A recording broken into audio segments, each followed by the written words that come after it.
This hazardous weather out.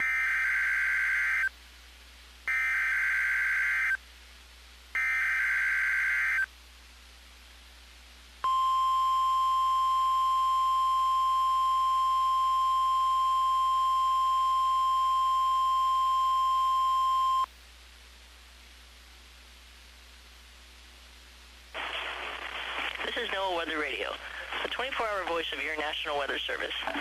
The preceding signal was a test of the public warning and alarm for transmitters in the Florida listening area, originating from Ruskin, Florida. This was also a test of the same system, or specific area message encoder.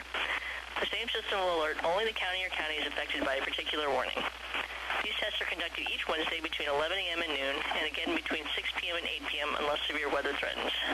This concludes the weekly test. We now return to regular programming.